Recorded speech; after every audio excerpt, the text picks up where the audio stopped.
वज़ारत फ़रोग़ इंसानी वसाइल के जरिए मदरसा मॉडर्नाइजेशन स्कीम के तहत उस्तादों की तनख्वाहों में इजाफा हो सकता है।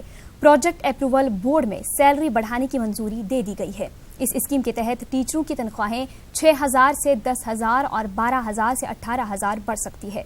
मदरसा टीचरों की बकाया तनख्वाहों के मामले पर भी जल्द मीटिंग होगी। ये इतलात प्रोजेक्ट अप्रूवल बोर्ड के रुकन शाहिद अख्तर ने मरकजी वजीर प्रकाश जावड़ेकर से मुलाकात के बाद दी हैं।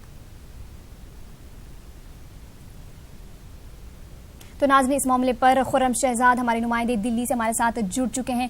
खुर्रम, वज़ारत फ़रोग़ इंसानी की जानिब से मदरसा टीचरों के जो तनख्वाह हैं उनको बढ़ाने की बात की जा रही है, उस पर गौर किया जा रहा है, क्या मज़ीद तफसीलात देना चाहेंगे? देखिए उल्फत, कहना चाहिए कि मदरसा मॉडर्नाइजेशन स्कीम जो है SPQEM जिसे हम कहते हैं, सन 2009 के करीब ये शुरू हुई थी। तो जो मतलब इसको जदीद कारिद के नाम से जो स्कीम शुरू हुई थी उसको हम कह सकते हैं।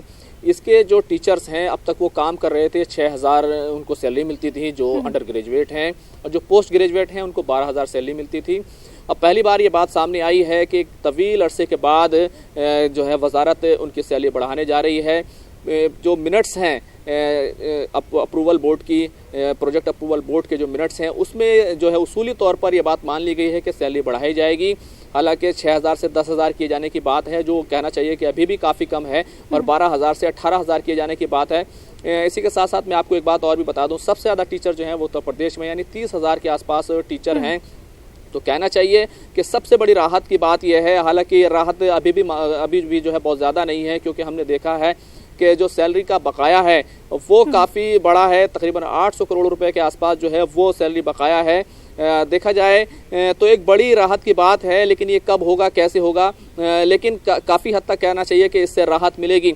हालांकि होना तो ये चाहिए था कि जिस तरह से दूसरे असातिज़ा काम करते हैं, जो साइंस के हैं, जो सोशल साइंस के हैं और मैथ्स के हैं, अंग्रेज़ी के हैं, जो मदरसों में सारे खिदमत अंजाम दे रहे हैं, उनको दूसरे जो टीचर्स हैं उनके मसावी सैलरी दी जाए, क्योंकि वो सबके सब क्वालिफाइड हैं, BEd हैं। लेकिन होता अब तक ये आया है कि अब तक उनको सैलरी नहीं मिलती, कई सालों से सैलरी नहीं मिलती, दिक्कत ये आ रही थी। लेकिन इसी के साथ साथ कहना चाहिए कि एक बड़ी राहत जो है उनको मिलेगी, कुछ हद तक मिलेगी। ख़ासतौर से उत्तर प्रदेश में तो 2,000 जिन टीचर्स को जो है 6,000 सैलरी मिलती है, उनको 2,000 यानी 25% के करीब जो है रकम वो वहाँ की रियासती सरकार पहले से देती आ रही है, और जिनको 12,000 सैलरी मिलती है उनको 3,000 के करीब जो है वो इजाफी रकम उत्तर प्रदेश की हुकूमत देती आ रही है।